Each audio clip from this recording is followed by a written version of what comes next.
Hey, hey. So, Fallout 4 seems like a pretty popular game, right?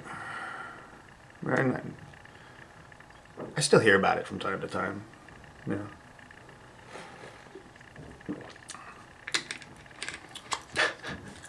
To be honest, I think Fallout 4 is one of the cooler games that I've seen come out of that genre. But I'll be honest, I have only seen people play it. I've never played it. I have a PC and a Nintendo Wii.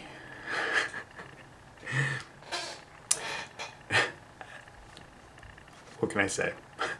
But like I said, I like the game. And that's why I'm interested in seeing this one from Dorkly. Their top 5 creepiest places in Fallout 4. Let's check it out. Oh, hey guys, it's me, your vault-dwelling buddy, Tony.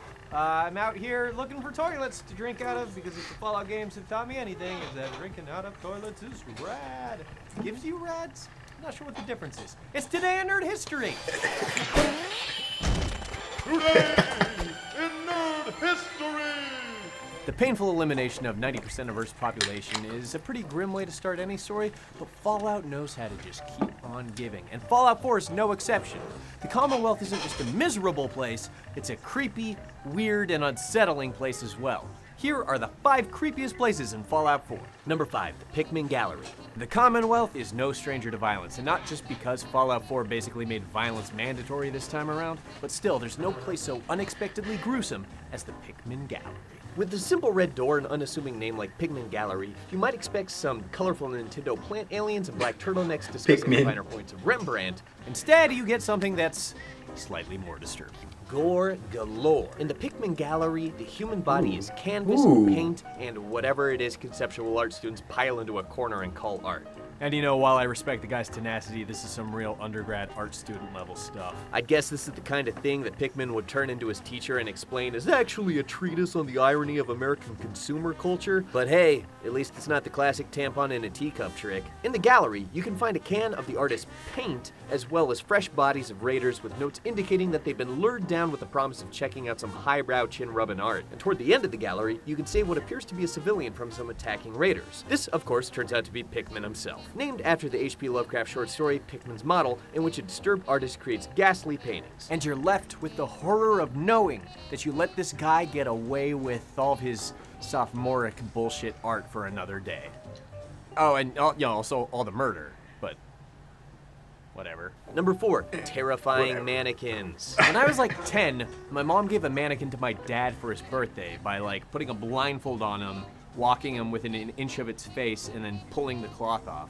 And he lost his mind because, mannequins, they're terrifying. So it's no surprise that Fallout 4 uses mannequins as shorthand for terror and includes them everywhere. They're eerie, they're often mistaken for enemies. Some people even revile them so much that they've modded them to be replaced with lawn flamingos. But as prevalent as they are in the game, nothing tops the creepiness of this scene. This sucker died in bed with his best mannequin lady by his side. Seems kinda nice. At least you didn't have to go out alone, right? But then you check out the bathroom.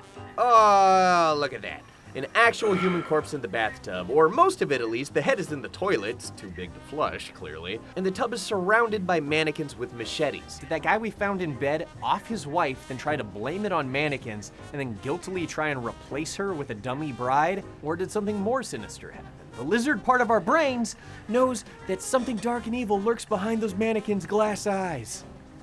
Just ask my dad. True story. Number 3, Hallucinogen Inc. So here's this building called Hallucinogen Incorporated, and I know what you're thinking. It would be way too on the nose for it to be filled with drugs that make people flip out. And yet, when you enter, there is green gas everywhere, and as you trudge forward, you begin to hear the distant sounds of battle. But when you find where the screams and gunfire are coming from, it's gunner raiders tearing up other gunner raiders. This isn't so bad until you realize that these gunners are in testing stations, stations that existed before the war. Meaning, in our bright and shiny 1950s-style Fallout past, government reps or even private citizens were going to a building plainly visible on city streets and given the opportunity to press a button that made actual live people start killing each other. So yeah, maybe we deserve the apocalypse. Number 2, Parsons State Insane Asylum. An insane asylum seems like pretty standard fare for the creepy deepy stuff, but Bethesda still knows how to turn things on their ear. While you might expect a dilapidated, wet, rundown, spooky hellhole, Parsons State Insane Asylum offer you something weirder, the cabin home, which is completely, inexplicably normal. In an apocalyptic future, nothing is more troubling than a place that has no supposed troubles. And that's exactly the case with the home of Jack, Imogen, and Wilhelmina Cabin. And fitting for an insane asylum, the horror that awaits us here is a little more cerebral. These three are all over 400 years old, sustaining themselves indefinitely off of the blood of Lorenzo Cabin, who was gifted eternal life and a case of the Pow Pow Zoom Zoom Go Bananas by a mysterious artifact. I guess somebody should have just told these guys about save spamming, because this is a Bethesda RPG after all. Hey. Ultimately, you get to check out Lorenzo's crib and his rad immortality hat, and it's completely up to you what happens to the Cabot bloodline. Number 1, Dunwich Borers. When you see the word Dunwich, it's completely excusable if you involuntarily clench a particular orifice. Because the word is immediately reminiscent of H.P. Lovecraft's particular brand of ancient terror, and the Dunwich Borers mining site makes good on this implicit promise. The descent into the mining site is standard enough. You pick off cannon fodder raiders on your way down until you reach this terminal. The spirit of the Shining is alive and well in this entry from a raider named Bedlam.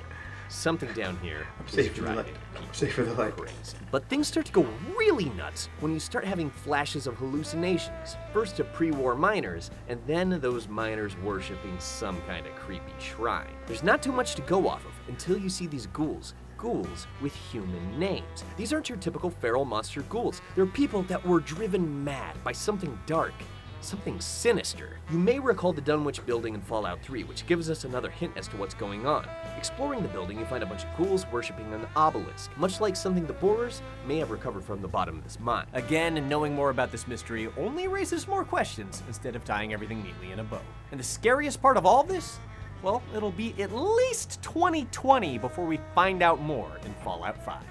Alright, sayonara guys, I got a date with a porcelain princess named Irradiated Water.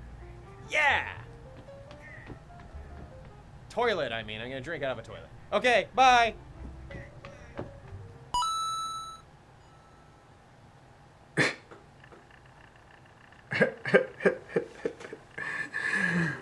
That was cheap green screen CGI. That... Oh god, I love how in-depth some of these games go with some of their, like, hidden plot and all that stuff. And like I said, I don't know too much at all about Fallout 4. I've seen the entire opening to it. But that's some fucking freaky shit, yo.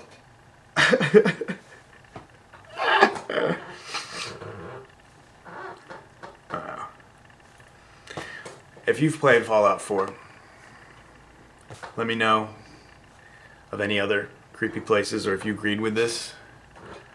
If you haven't played Fallout 4, let me know if you thought that shit was creepy. Thanks for watching, and don't forget to like, share, and subscribe. Catch you guys on the next one.